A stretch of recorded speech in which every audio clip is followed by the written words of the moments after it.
മഴതോരും മുൻപേ സീരിയലിന്റെ latest episode review ആണ് പറയുന്നത്.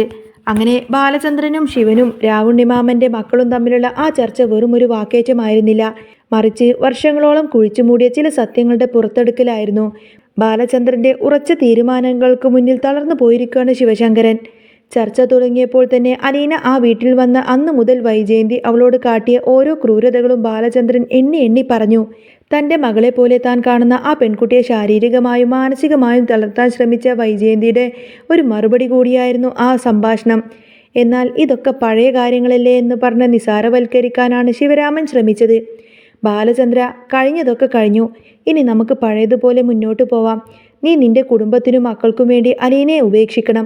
ശിവേട്ടൻ്റെ ഈ ഉപദേശത്തിന് ബാലചന്ദ്രൻ നല്ല ചുട്ട മറുപടി തന്നെ നൽകി.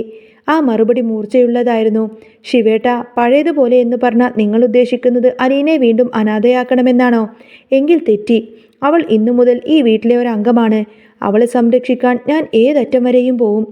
സംസാരം മുറുകിയപ്പോൾ ബാലചന്ദ്രൻ തൻ്റെ തുറുപ്പുചീട്ട് പുറത്തെടുത്തു. തൻ്റെ പക്കലുള്ള തെളിവുകൾ ഓരോന്നോരോന്നായി നിരത്തുമ്പോൾ ശിവരാമൻ്റെ മുഖത്തെ ചോരയൊലിച്ചു പോകുന്നത് പോലെ തോന്നി. ഗൾഫിൽ താൻ ജോലി ചെയ്തിരുന്ന കാലത്ത് ആഗ്രയിൽ വൈജയന്തിയും ഗംഗേട്ടനും ഉണ്ടായിരുന്ന കാര്യങ്ങൾ ബാലചന്ദ്രൻ ഓർമ്മിപ്പിച്ചു. മാളുവേട്ടത്തിയുടെ രണ്ടാമത്തെ പ്രസവത്തിനായി വൈജയന്തി ആഗ്രയിൽ നിന്ന കാലഘട്ടം. ശിവരാമൻ പരിഭ്രമത്തോടെ ചർച്ചാ വിഷയം മാറ്റാൻ ശ്രമിച്ചുവെങ്കിലും ബാലചന്ദ്രൻ വിട്ടുകൊടുത്തില്ല. തൻ്റെ ജീവിതത്തിലെ ഒരു രഹസ്യം അയാൾ അവിടെ വെളിപ്പെടുത്തി. അബുദാബിയിൽ വെച്ച് ഞാൻ മറീന ബെർണാണ്ടസ് എന്ന സ്ത്രീയെ പരിചയപ്പെട്ടു. ഞങ്ങൾ തമ്മിലുള്ള ബന്ധത്തിൽ പിറന്ന മകളാണ് അലീന. അനാഥാലയത്തിൽ നിന്ന് ഞാൻ അവളെ വീണ്ടെടുത്തത് എൻ്റെ മകളായതുകൊണ്ടാണ്. എന്നാൽ അത് വെറും ഒരു കഥ മാത്രമായിരുന്നു. വൈജയന്തിയുടെ ഭൂതകാലത്തെ തുറന്നു കാട്ടാൻ ബാലചന്ദ്രൻ മെനഞ്ഞെടുത്ത ഒരു തന്ത്രം. തുടർന്ന് അയാൾ ശിവശങ്കരൻ്റെ കണ്ണുകളിലേക്ക് നോക്കി ചോദിച്ചു, എൻ്റെ ജീവിതത്തിൽ ഇങ്ങനൊരു മകളുണ്ടായതുപോലെ വൈജയന്തിയുടെ ജീവിതത്തിലും എന്തെങ്കിലും സംഭവിച്ചിട്ടോ എന്ന് ശിവേട്ടൻ ചിന്തിച്ചിട്ടുണ്ടോ? ആഗ്രയിൽ വെച്ച് വൈജയന്തിക്കും സ്റ്റാൻലി ജോസഫ് എന്ന ജൂനിയർ കമ്മീഷണർ ഓഫീസർക്കും തമ്മിലുണ്ടായ ബന്ധത്തെക്കുറിച്ച് ബാലചന്ദ്രൻ സൂചിപ്പിച്ചപ്പോൾ ശിവരാമൻ ആകെ തകർന്നുപോയി.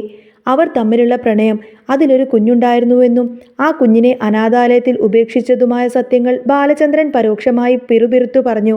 അവർ തമ്മിലുള്ള പ്രണയം, അതിലൊരു കുഞ്ഞുണ്ടായതും ആ കുഞ്ഞിനെ അനാഥാലയത്തിൽ ഉപേക്ഷിച്ചതുമായ സത്യങ്ങൾ ബാലചന്ദ്രൻ പരോക്ഷമായി പറഞ്ഞുറപ്പിച്ചു. വൈജയന്തിയുടെ പണ്ട് നടന്ന അഴിഞ്ഞാട്ടങ്ങളുടെ ഫലമാണ് ഇന്നത്തെ ഈ കുഴപ്പങ്ങളെന്ന് അയാൾ പറയാതെ പറഞ്ഞു. ബാലചന്ദ്രൻ്റെ മകൾ ബാലചന്ദ്രൻ്റെ വീട്ടിൽ തന്നെ താമസിക്കും. അവളെ അവിടെ നിന്നും മാറ്റണമെങ്കിൽ എന്നെ കൊല്ലേണ്ടി വരും. ഈ പ്രഖ്യാപനത്തോടെയാണ് ബാലചന്ദ്രൻ ആ ഒരു ചർച്ചയങ്ങ് അവസാനിപ്പിച്ചത്. എന്നിട്ട് അവിടെ നിന്നും ഇറങ്ങിപ്പോയി. ചർച്ച കഴിഞ്ഞ് മടങ്ങിയെത്തിയ ശിവനെ കാത്തിരിക്കുന്നത് ആകെ പരിഭ്രമിച്ച് നിൽക്കുന്ന വൈജയന്തിയായിരുന്നു. ബാലചന്ദ്രൻ എന്ത് പറഞ്ഞുവെന്ന് അവൾ ആകുലതയോടെ തിരക്കി. സത്യങ്ങൾ മുഴുവൻ വൈജയന്തിയോട് തുറന്നു പറഞ്ഞു കഴിഞ്ഞാൽ വൈജയന്തിയുടെ മാനസിക നില വരെ തെറ്റുമെന്ന് ശിവരാമൻ ഭയന്നു. എങ്കിലും അയാൾ അവൾക്ക് ഒരു താക്കീത് നൽകി. വൈജയ്, അയാൾ ചില സത്യങ്ങളൊക്കെ മനസ്സിലാക്കിയിട്ടുണ്ട്. പഴയ കാര്യങ്ങൾ ചെയ്യാൻ പോകുന്നത് നിനക്ക് തന്നെയാണ് ദോഷം. അലീനയെ നീ ഒരു വേലക്കാരിയെ പോലെ കണ്ട് അവിടെ താമസിപ്പിക്കാൻ അനുവദിക്കുന്നതാ നിനക്ക് നല്ലത്. അല്ലെങ്കിൽ പിന്നെ നിന്റെ പഴയ ചരിത്രങ്ങളെല്ലാം പുറത്തു വരും. ശിവരാമൻ്റെ ഈ വാക്കുകൾ വൈജയന്തിക്ക് പൂർണ്ണമായും മനസ്സിലായില്ല എങ്കിലും തനിക്ക് ചുറ്റും വലിയൊരു അപകടം പതിഞ്ഞിരിക്കുന്നുണ്ട് എന്ന് അവൾ തിരിച്ചറിഞ്ഞിരുന്നു. ശിവരാമനും രാജീവനും പിന്നീട് നടത്തിയ സംഭാഷണത്തിൽ ഒരു കാര്യം ഏകദേശം ഉറപ്പായി. അലീന ഒരു പക്ഷേ വൈജയന്തി പണ്ട് പ്രസവിച്ച് ഉപേക്ഷിച്ച ആ ഒരു കുഞ്ഞായിരിക്കാം. അമ്മയെ നോക്കാൻ എന്ന വ്യാജേന അലീനയെ ഇങ്ങോട്ടേക്ക് കൊണ്ടുവന്ന ബാലചന്ദ്രൻ്റെ ലക്ഷ്യം പ്രതികാരമാണോ അതോ തിരിച്ചറിവാണോ എന്ന് അവർക്ക് മനസ്സിലാക്കാൻ കഴിഞ്ഞില്ല. കേസിനും കൂട്ടത്തിനും പോയി കഴിഞ്ഞാൽ വൈജയന്തി ആവും നാണം കെടുക എന്ന് ബോധ്യമുള്ളതിനാൽ തൽക്കാലം അവർ അടങ്ങിയിരിക്കാൻ തന്നെ തീരുമാനിച്ചു. പഴയ തെറ്റുകളുടെ കനൽ ഇന്നും അണഞ്ഞിട്ടില്ലെങ്കിലും അത് വൈജയന്തിയുടെ ജീവിതത്തെ തന്നെ ദഹിപ്പിക്കാൻ സാധ്യതയുണ്ട് എന്നും അവർക്ക് മനസ്സിലായി. അലീനയും ബാലചന്ദ്രനും തമ്മിലുള്ള ആത്മബന്ധം കാണുമ്പോൾ വൈജയന്തിയുടെ ഉള്ളിൽ അസൂയയുടെയും ദേഷ്യത്തിൻ്റെയും കനലുകൾ ആളിക്കത്തുകയാണ്. തൻ്റെ വീടിനുള്ളിൽ ഒരു അന്യ പെണ്ണിന് ലഭിക്കുന്ന സ്നേഹവും പരിഗണനയും അവൾക്ക് സഹിക്കാവുന്നതിലും അപ്പുറമായിരുന്നു. നിങ്ങൾക്ക് നാണമില്ലേ വല്ലവരും പ്രസവിച്ച ഇവളേക്കെങ്ങനെ മകളെന്ന് പറഞ്ഞു നടക്കാൻ? വൈജയന്തിയുടെ ആക്ഷേപത്തിന് ബാലചന്ദ്രൻ നൽകിയ മറുപടി അവളുടെ കണക്കൂട്ടലുകളെല്ലാം തെറ്റിക്കുന്നതായിരുന്നു.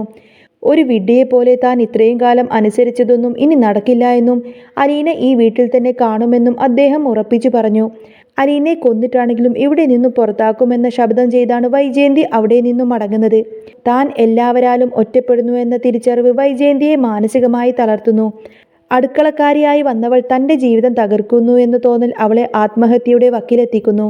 ഈ സങ്കടത്തിനിടയിലാണ് ശിവശങ്കരൻ അവളെ വിളിക്കുന്നത്. തൻ്റെ ദാമ്പത്യം തകർന്നതും അലീനയെ പുറത്താക്കാൻ ആർക്കും കഴിയാത്തതും പറഞ്ഞ് അവൾ പൊട്ടിക്കരഞ്ഞു. ശിവശങ്കരൻ അവളെ ആശ്വസിപ്പിക്കാൻ ശ്രമിക്കുന്നുണ്ട് എങ്കിലും വൈജയന്തിയുടെ ഉള്ളിലെ പക അടങ്ങുന്നില്ല. കഥയിലെ ഏറ്റവും വലിയ വഴിത്തിരിവ് സംഭവിക്കുന്നത് ഗംഗാധരമേനോന്റെ വെളിപ്പെടുത്തലിലൂടെയാണ്. രാജീവനും ശിവശങ്കരനും അലീനയെ പുറത്താക്കാൻ കടുംപിടുത്തം പിടിക്കുമ്പോൾ ഗംഗാധരൻ ഫോണിലൂടെ ആ സത്യം തുറന്നു പറയുന്നു. 22 വർഷങ്ങൾക്ക് മുൻപ് വൈജയന്തി പ്രസവിച്ച സ്വന്തം മകളാണ് അലീന എന്ന യാഥാർത്ഥ്യം അവളെ തളർത്തിക്കളഞ്ഞു. വിവാഹത്തിന് മുൻപുള്ള വൈജയന്തിയുടെ പ്രണയവും അതിലുണ്ടായ കുഞ്ഞും ബാലചന്ദ്രൻ അറിഞ്ഞു കഴിഞ്ഞിരിക്കുന്നു എന്നും ആ കുഞ്ഞിനെയാണ് അദ്ദേഹം ഇപ്പോൾ സംരക്ഷിക്കുന്നത് എന്നും അവർ തിരിച്ചറിഞ്ഞു.